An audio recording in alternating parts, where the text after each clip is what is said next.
je suis André Dibé, cofondateur et CEO de Kamea Labs, qui est une plateforme d'investissement qui utilise cette nouvelle technologie qui s'appelle la blockchain pour permettre à tout le monde d'investir dès 100 euros dans des startups, mais aussi de l'immobilier, de l'art et en général tout type d'actifs financiers.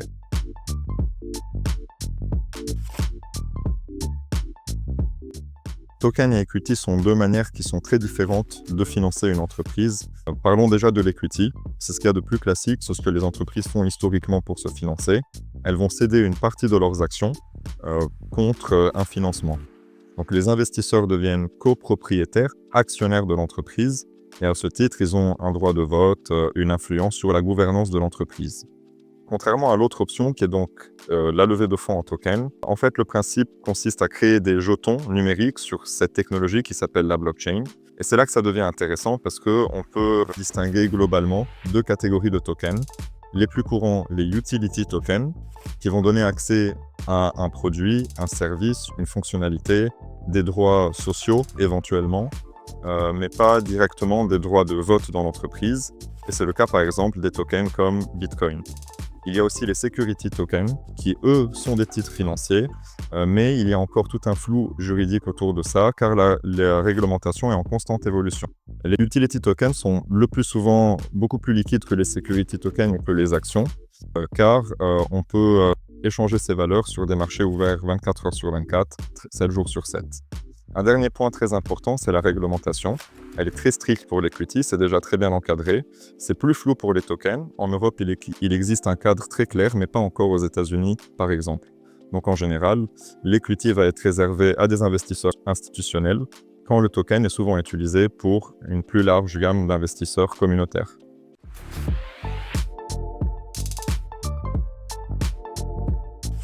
Pour plein de raisons. D'abord, l'accès.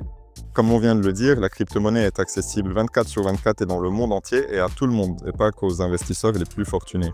Donc on touche un marché mondial sans barrière géographique, où il n'y a pas les processus lents des banques traditionnelles. Ensuite, l'efficacité.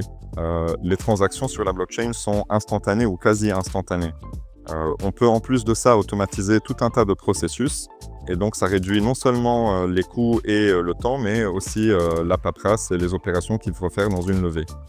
Les coûts, on a très vite abordé, ils sont bien moindres, comme il n'y a pas autant d'intermédiaires que dans une levée de fonds classique, alors il y a tout un tas de coûts qui ne sont pas inclus dans les levées de fonds en blockchain. La plupart des blockchains apportent aussi beaucoup de transparence, tout est enregistré, tout est public, tout est vérifiable, donc on ne peut pas vous mentir sur votre levée de fonds, vous pouvez la vérifier en temps réel. Beaucoup d'investisseurs pensent à diversifier leur portfolio en investissant ailleurs que dans les cryptos. Vu qu'ils ont des portfolios de crypto conséquents depuis un moment, le sujet aujourd'hui, c'est d'aller vers d'autres classes d'actifs. Donc si vous acceptez tout simplement des paiements en Bitcoin, par exemple, vous pouvez avoir accès à de nouveaux investisseurs auxquels vous n'auriez pas accès avant, qui eux souhaiteraient par exemple investir en Bitcoin dans votre levée de fonds.